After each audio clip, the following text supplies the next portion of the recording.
Hello students, today we will read the part second, the Shehnai of Bismillah Khan. This is the second part of the lesson number 2, the sound of music. Here you have some people who are playing the instruments. Do you know them? Think of Shehnai and the first thing you probably imagine is a wedding or a similar occasion or function. The next would probably be Ustad Bismillah Khan, the Shehnai maestro, playing this instrument. कहते हैं अगर आप शहनाई के बारे में सोचें तो पहली चीज़ शायद जो आपको कल्पना करेंगे वो एक शादी की और इसी तरह का मिलता जुलता कोई कार्यक्रम या मौका हो। और उससे अगली जो है आप उस्ताद बिस्मिल्लाह खान के बारे में, ये हैं उस्ताद बिस्मिल्लाह खान शहनाई मास्ट्रो, जो कि इंस्ट्रूमेंट बजाते थे shehnai. In the lesson Emperor Aurangzeb banned the playing of a musical instrument called pungi in the royal residence, for it had a shrill, unpleasant sound. Pungi became the generic name for reed noisemakers. Few had thought that it would one day be revived. A barber of a family of professional musicians who had access to the royal palace decided to improve the tonal quality of the pungi. He chose a pipe with a natural hollow stem that was longer and broader than the pungi, and made 7 holes on the body of the pipe. When he played on it, closing and opening some of these holes, soft melodious sounds were produced. तो बादशाह औरंगज़ेब के ने जो था वो ban कर दिया था इस म्यूज़िकल इंस्ट्रूमेंट जिसका क्या नाम पुंगी है, शाही निवास में इसका बजाना, क्योंकि इसकी जो आवाज़ थी बहुत ही श्रिल थी। श्रिल मतलब कानों को चुभने वाली थी। पुंगी का नाम जो पुंगी नेम पड़ गया था, जेनरिक नेम था। जेनरिक नेम क्या होता है कि जेनरिक नेम होता है रीडेड नॉइज़ मेकर्स के, एक सरकंडों से बना हुआ कोई भी, जैसे पानी का किनारा हो वहाँ पे जो लंबी लंबी घास उगाती है, उससे बना हुआ कोई भी तरह का इंस्ट्रूमेंट जो आवाज़ करता है उसका नाम पुंगी पड़ गया था। कुछ ने सोचा था कि शायद इसको किस दिन सुधार किया जाए इसमें।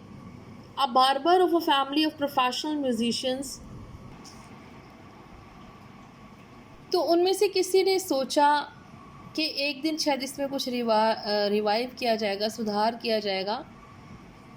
A barber of a family of professional musician who had access to the royal palace, एक जो बार्बर था, जो नाई था, जो कि संगीत घराने से संबंध रखता था, उसकी शाही महल तक पहुंच थी।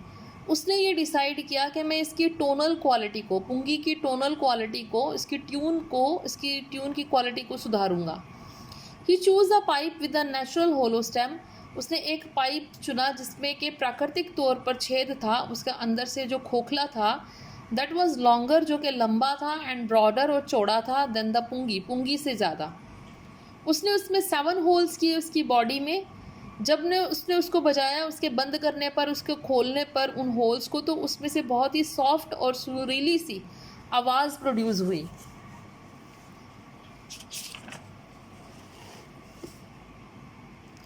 He played the instrument before royalty and everyone is impressed, तो उस इंस्ट्रूमेंट के उन्होंने उन शहनशाह के सामने बजाया और सब कोई बहुत प्रभावित हुआ।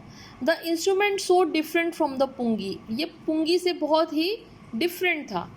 Had to be given a new name, इसलिए इसको एक नया नाम दिया जाना बहुत ज़रूरी था। एज द स्टोरी गोज, जैसे कि कहानी में बताया जाता है, since it was first played in the Shah chamber, कि इसको पहली बार शाह के चैम्बर में बजाया गया था। चैम्बर मीन्स होता है room. And was played by a nai, और एक नाई ने इसको बजाया था, दैट मीन्स बार्बर। तो इस इंस्ट्रूमेंट का नाम पड़ गया शहनाई, दैट मीन्स शह के चैम्बर में नाई ने बजाया, शहनाई। ये पुंगी है बेटा, इसकी साउंड बहुत श्रिल है, और ये शहनाई है जिसकी साउंड बहुत प्लीजेंट है, बहुत सुरीली है। Clear? The sound of shehnai begin to be considered auspicious, shehnai की आवाज़ को बहुत ज़्यादा शुभ माना जाता है। ऑस्पिशियस माने शुभ माना जाता है, गुड फॉर्चून माना जाता है। And for this reason it is still played in the temples, और यही कारण है कि इसको आज भी मंदिरों में बजाया जाता है। And is an indispensable component of any north Indian wedding, और ये एक ज़रूरी अंग है। इंडिस्पेंसिबल मतलब एक ज़रूरी अंग है, अभिन्न अंग है नॉर्थ इंडियन वेडिंग का, यानी ये शादियों में भी बजाया जाता है भारत की उत्तर भारतीय विवाह में। In the past the shehnai was part of the नौबत और traditional ensemble of the 9 instrument found at a royal courts. Past में ये नौबत का हिस्सा हुआ करता था, यानी ट्रेडिशनल जो 9 इंस्ट्रूमेंट्स होते थे रॉयल कोर्ट्स में, शाही दरबार में जो 9 वाद्य यंत्र होते थे उनमें से इसको एक माना जाता था। Till recently it was use only in temples and weddings, लेकिन आज इसको सिर्फ मंदिरों में और शादियों में ही बजाया जाता है। The credit for bringing this instrument on to the classical stage goes to Ustad Bismillah Khan, और इसका सारा क्रेडिट जो है इस इंस्ट्रूमेंट को क्लासिकल स्टेज पे लाने का वो उस्ताद बिस्मिल्लाह खान को जाता है। As a 5-year-old, Bismillah Khan played gilli danda near a pond in the ancient estate of Dumraon in Bihar. जब वो 5 साल के थे तो बिस्मिल्लाह खान जो थे वो गिल्ली डंडा खेला करते थे तालाब के किनारे, पुरानी जो रियासत थी डुमराव जो कि बिहार में है उनका गांव, वहाँ पर। He would regularly go to the nearby Bihari ji temple to sing the Bhojpuri Chaita.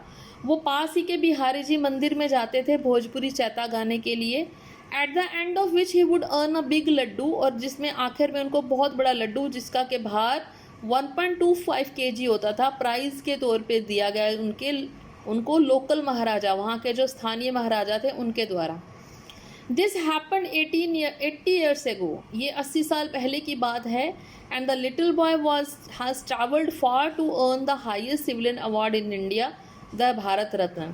और ये सब कुछ संभव हो चुका कि जब वो छोटा सा लड़का था उसने इतना ट्रैवल किया कि उसने भारत का सर्वोच्च नागरिक जो पुरस्कार था भारत रत्न वो हासिल कर लिया।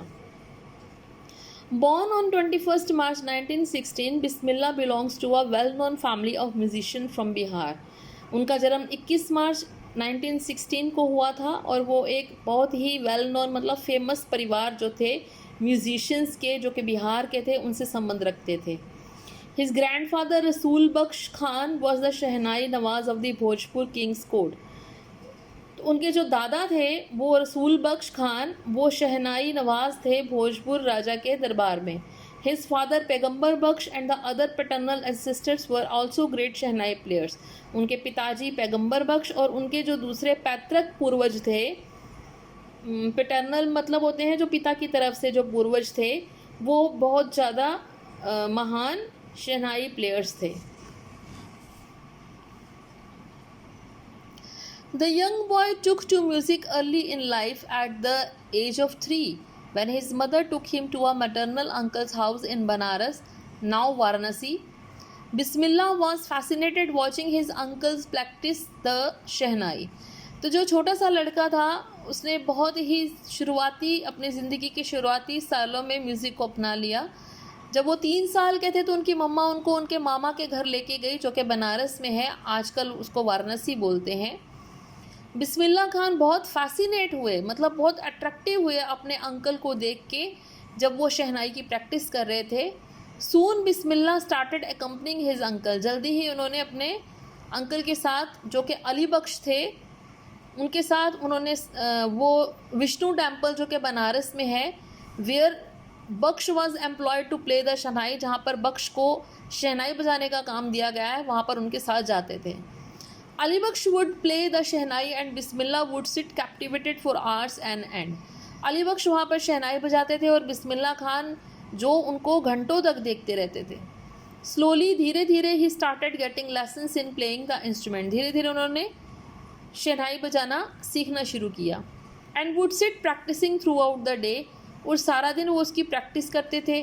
For years to come the temple of Balaji and Mangala Maiya and the banks of the Ganga became the young apprentice favorite haunts where he could practice in solitude। तो आने वाले सालों तक जो उनके मंदिर थे बालाजी और मंगला मैया और जो यमुना का किनारा था, गंगा का जो किनारा था, वो उस यंग अप्रेंटिस क्या होता है, जो नवयुवक सीखने वाला होता है, वो उसके हॉन्ट्स बन गए। फेवरेट हॉन्ट्स मतलब अड्डे बन गए, ठिकाने बन गए, जहाँ पर वो सॉलिट्यूड मतलब होता है अकेले बैठ के प्रैक्टिस करते थे। The flowing waters of the Ganga inspired him to improvise and invent ragas that were earlier considered to be beyond the range of the शहनाई. तो वहाँ पर बैठ के उन्होंने बहते हुए पानी को देखकर कई रागों की खोज की जो कि इस रेंज से बिल्कुल ही परे थे.